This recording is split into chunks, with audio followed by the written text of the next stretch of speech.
On the 16th of March 2025, the Queensland Government is moving to a more secure and advanced digital identity system, the Queensland Digital Identity, or QDI.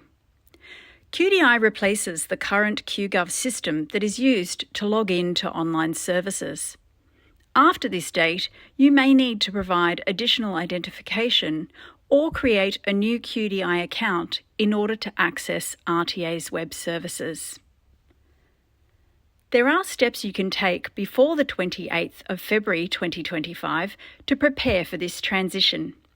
You can get ready for QDI by Step 1. Creating your QDI via the Queensland Digital Licence app. If you have a Queensland Digital Licence, you already have a QDI.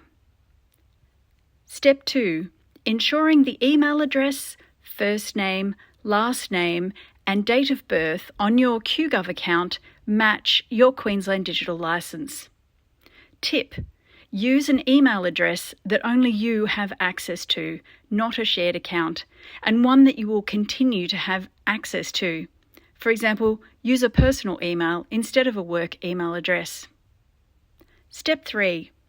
Close any unused QGov accounts and ensure you only have one QGov account linked to your email address. The first time you access RTA Web Services after the 16th of March 2025, you will be directed to the QDI login and asked to accept the QDI terms and conditions and register for multi-factor authentication, or MFA.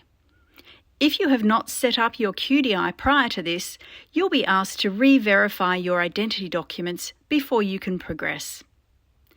Visit www.qld.gov.au/digital-identity for more information.